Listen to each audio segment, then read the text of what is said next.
miss ya. I think I want ya. Think I wanna keep ya. Oh, think I'd give it all up for ya. Think I could believe ya. You and me, feels like I know we would be incredible, credible, incredible, incredible. You and me, feels like we're so meant to be incredible, credible, incredible, incredible, incredible, credible, incredible, incredible, incredible, credible. Aujourd'hui, on se retrouve une nouvelle fois pour parler sport, bien-être, alimentation, routine sport, les habitudes que j'ai mises en place pour entretenir mon corps et me sentir bien dans mes baskets. Je vous remets juste en dessous les 2 vidéos précédentes sur le sujet si jamais ça vous intéresse.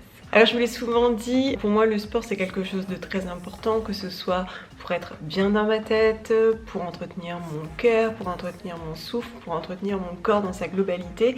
Et ça l'est d'autant plus depuis ma grossesse, puisque ça a été un moment où j'ai vraiment pris conscience que il était nécessaire, voire indispensable. Et c'est vrai que jusqu'à présent je faisais du sport parce que j'aimais ça, mais sans me rendre compte de l'importance d'en pratiquer régulièrement. Chez nous, l'activité est assez centrale. Tous les trois, nous faisons beaucoup de sport. Donc tous les trois, mon mari, mon fils de 7 ans et moi, nous nous déplaçons beaucoup à pied, en vélo, mais sans nécessairement réfléchir à l'impact de tout ça. Et pourtant, je m'appelle Audrey, j'ai 35 ans et je suis blogueuse depuis 8 ans.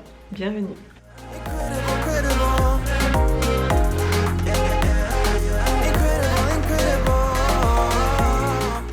Je vous en ai déjà beaucoup parlé, j'ai un sport de prédilection désormais si je peux dire. Je fais beaucoup de marche et de running principalement. Jusqu'à présent j'avais toujours préféré le fitness et la danse, mais j'avoue que le running a cette force, cette particularité d'être particulièrement flexible. Peu importe le planning de ma famille, peu importe la météo, je peux toujours m'adapter. Je trouve que dans le running il y a une certaine souplesse que je ne retrouve pas dans les autres activités. On peut évoluer à son rythme sans nécessairement suivre un groupe ou un programme.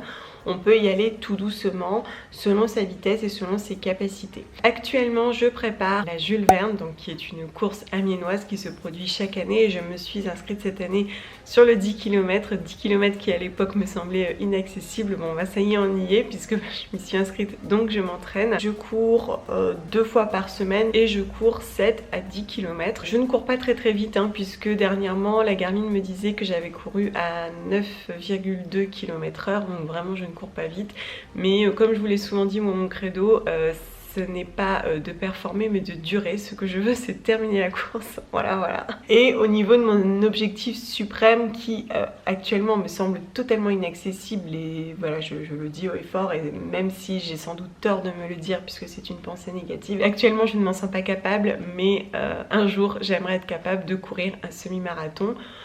À défaut, si je n'y arrive pas, bah ma foi je le marcherai.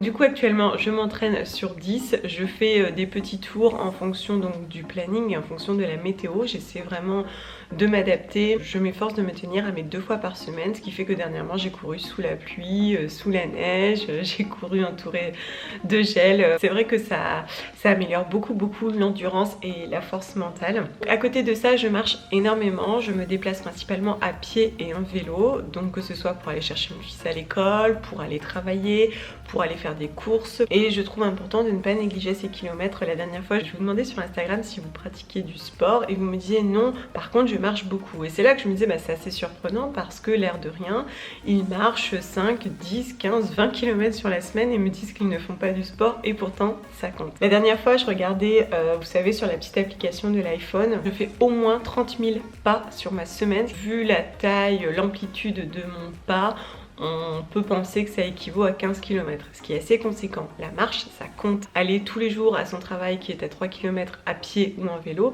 oui, ça compte. À mon sens, il fait partie du sport. La marche est un sport, qu'elle soit active ou sportive, elle compte. La seule chose qui est en train de changer, c'est que jusqu'à présent, je me déplaçais toujours en chaussures de ville sans y prêter plus d'attention. Et récemment, j'ai découvert l'importance d'être peut-être un petit peu mieux équipée, comme je peux l'être pour la course à pied. Donc j'essaye plutôt de porter des chaussures Newfeel, justement, que j'ai pu découvrir récemment, qui disposent d'un petit amorti. Et c'est vrai que dans les chaussures de ville, on n'a aucun amorti. Quoi qu'il en soit, c'est vrai que la marche, ça compte. Et lorsqu'on a un petit peu de mal à se mettre au sport ou à s'y remettre, je trouve que la marche reste un sport vraiment très très accessible, qui permet de se remettre dans le mouvement tout en prenant soin du corps. Et c'est déjà un sacré travail, puisque en marchant, on doit aussi travailler sa posture, ça travaille énormément le souffle, ça travaille le cœur, ça travaille l'endurance. C'est un sport également très intéressant. Quoi qu'il en soit, aucun sport ne se suffit à lui-même, et comme je vous le disais déjà, la marche vient en complément du running. J'ai énormément marché toute ma vie, pour autant lorsque je me suis mise au running, ça a été difficile, j'avais pas du tout les muscles. Donc je marche un petit peu tous les jours, puisque je vais chercher mon fils le midi, le soir, etc. Et le vélo intervient aussi également. Le vélo en général c'est plus pour des courts trajets, on en fait des plus longs sur le week-end, même si ça n'intervient pas dans mon entraînement de manière régulière, j'estime que ça compte sur la globalité.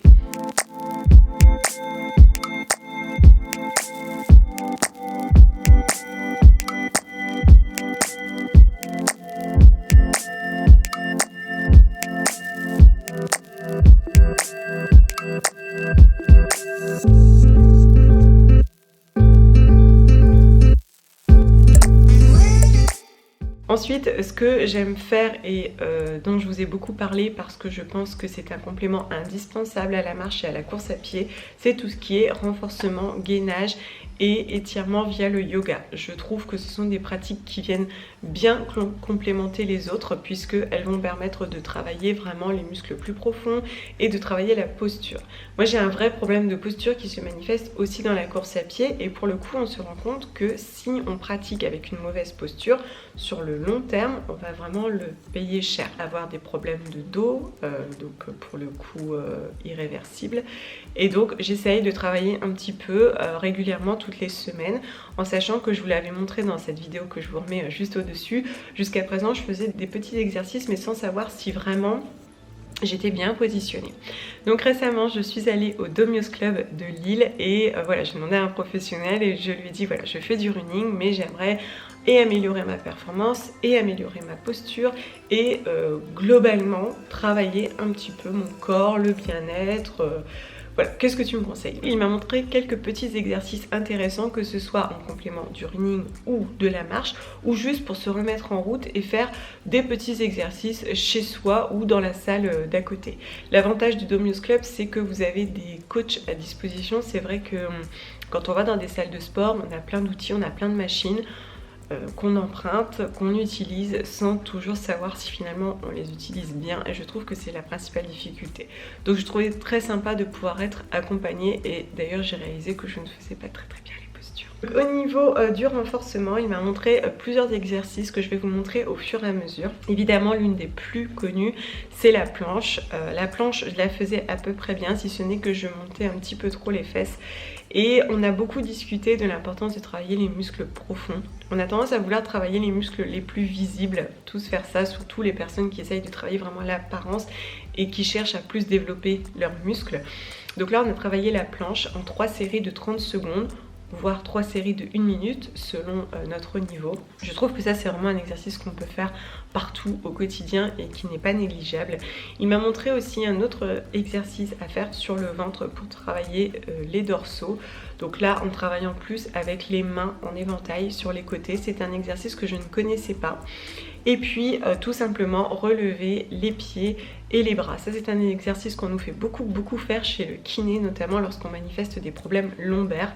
C'est ce qui m'était arrivé il y a 2 ans, et là pour le coup, vous voyez, spontanément il me l'a proposé. C'est que ça a vraiment son intérêt.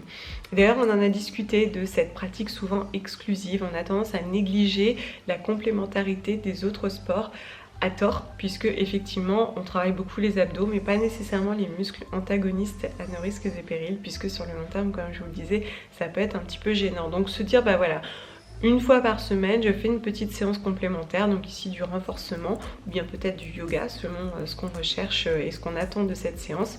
Pour ma part, ce genre de petite pratique est essentiel.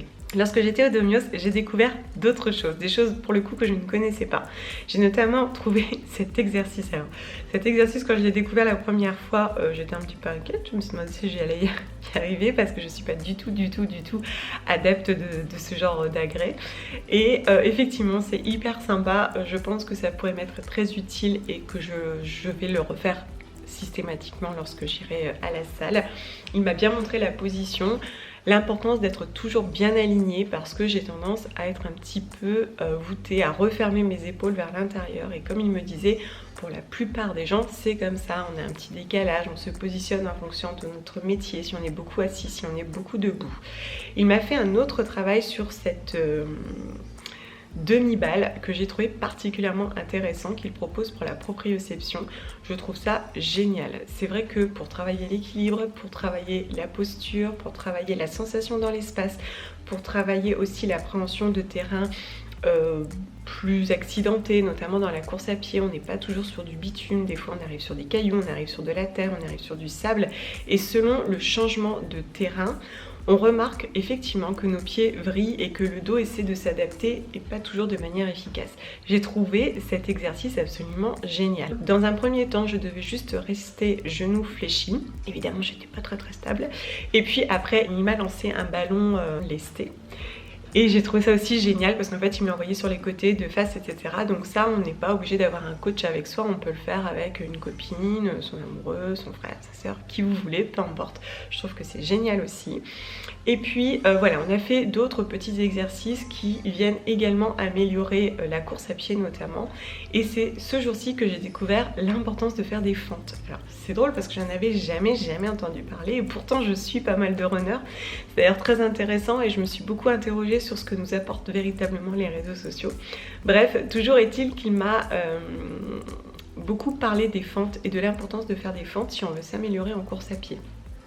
Dans la course à pied, effectivement, il y a l'entraînement, c'est important bien entendu, mais aussi renforcer les bons muscles, avoir les bonnes positions et avoir un bon rebond. Tout ça, ça se travaille. Moi, j'ai encore du chemin, honnêtement, il y a un petit peu de travail, je pense aussi parce que je ne suis pas toujours assez concentrée. Toujours est-il qu'il m'a expliqué l'importance de faire des fentes très régulièrement, sans bouger les épaules, encore une fois, et les chevilles. Je ne suis pas encore tout à fait au point, mais je vais travailler. Évidemment, ensuite, tout ce qui est étirement, je vous en avais beaucoup parlé. Lorsque je reviens du running, je fais toujours dos rond, dos creux, sinon je sais que je vais le payer cher.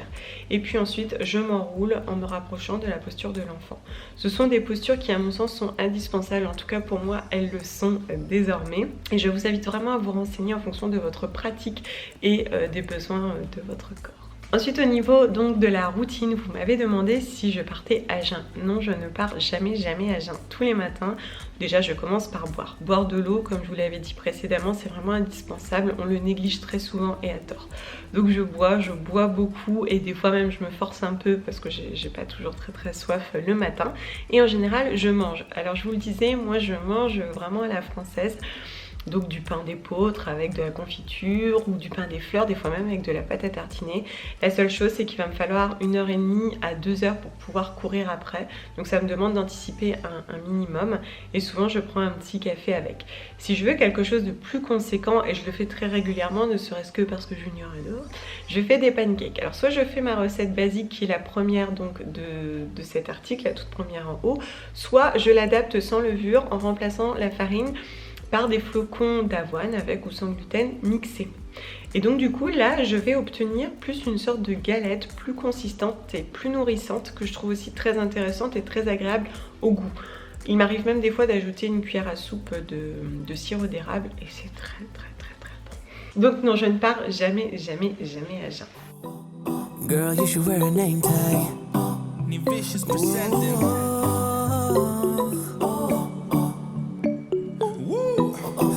You should wear a name tag, yeah.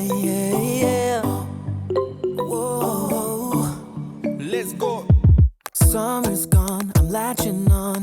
Don't even... Au niveau plus esthétique, vous m'avez demandé comment je faisais pour gérer les cheveux. Alors effectivement, si ça tombe sur un jour où je ne dois pas laver mes cheveux, en fait je remonte au maximum et je mets un bandeau pour ne pas trop salir mes cheveux, mais j'ai la chance de ne pas trop transpirer au niveau de la tête. Je pense que ça aide.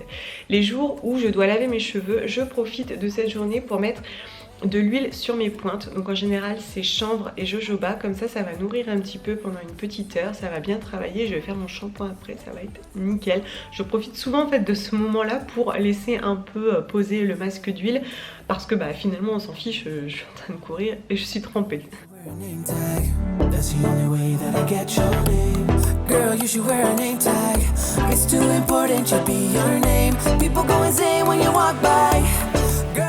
Ensuite au niveau de l'alimentation, je vous remets plein de vidéos en dessous pour illustrer un peu la manière dont je mange. Je mange très varié et j'essaie vraiment de répondre à l'ensemble de mes besoins dans mon alimentation. Donc mon alimentation vraiment s'adapte aux saisons, à ce qui est en local. Et j'essaie aussi de multiplier un peu les pôles dans mon assiette pour avoir des protéines, des féculents. De ce fait, dans mon assiette, on trouve très souvent des oméga 3 en plus. Comme je vous le disais, j'ajoute une huile végétale oméga 3. J'ajoute très souvent des graines de chanvre, des graines de courge. Je consomme toujours des protéines que j'associe à des céréales. Je mange des légumes cuits, je mange des légumes crus. À mon sens, l'important est de se faire plaisir et surtout de varier son alimentation, histoire qu'elle nous fasse plaisir et qu'elle ne nous paraisse jamais monotone. Je ne bois que de l'eau claire, voire des infusions. Je ne bois aucun soda et pas d'alcool, ça c'est vraiment dans mes habitudes. Au niveau des infusions, je consomme plutôt des infusions en vrac, donc avec en général réglisse, fenouil, ce sont des saveurs que j'aime beaucoup et qui sont très intéressantes aussi pour l'organisme.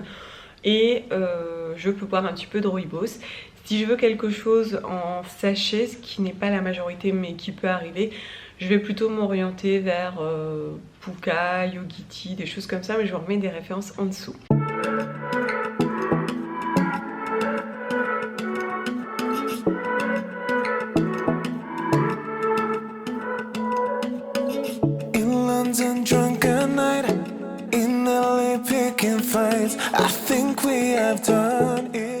Enfin, j'en arrive aux compléments alimentaires. Je ne prends pas spécialement de compléments alimentaires pour la pratique sportive ou pour gagner en volume, c'est pas du tout ma volonté. J'essaie vraiment plutôt de m'entretenir et de m'écouter. Les seuls compléments que je peux prendre, c'est plus pour répondre à un besoin pour ma santé.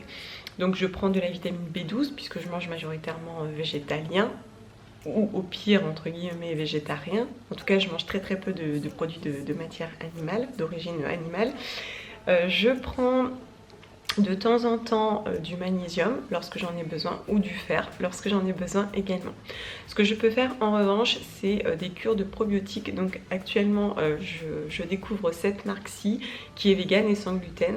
Ça c'est vraiment en fonction des besoins aussi de chacun et peut-être des conseils d'un naturopathe par exemple. C'est vrai que comme je souffre de colopathie, j'essaie régulièrement de faire des cures pour soulager mon intestin qui est désormais devenu poreux. La dernière chose que je peux faire, et je vous en ai pas mal parlé ces dernières années, mais j'avoue ça remonte, ce sont des cures de jus de bouleau pour soulager un petit peu mon foie. Alors mon foie, je me rends compte qu'il est un petit peu engorgé lorsque je me sens fatiguée, un peu lourde, que j'ai du mal à digérer. Et souvent j'ai des boutons, mais vous voyez le genre de boutons vraiment disgracieux. Voilà, je sais que mon foie est surchargé, du coup je fais une petite cure de jus de bouleau Velleda. Ceci dit, vous pouvez tout à fait trouver des jus de bouleau frais ici et là, ça dépend vraiment de votre budget et de ce que vous en attendez. Enfin, je vous parlerai vraiment de l'importance de vous écouter et de rester aligné avec vos attentes, vos besoins, vos envies. C'est vrai qu'on peut être très facilement frustré si on se donne des objectifs inatteignables, ou en tout cas sur le court terme. Voilà, essayer de se rappeler qu'on le fait pour soi, pour prendre soin de soi, pour rester en bonne santé, pour rester en activité, pour continuer de bouger et de vivre. Prendre l'air, sortir, ça me semble vraiment essentiel. N'oubliez pas que vous le faites avant tout pour vous et pas pour être socialement correct. Prenez soin de vous et à très vite. Bisous.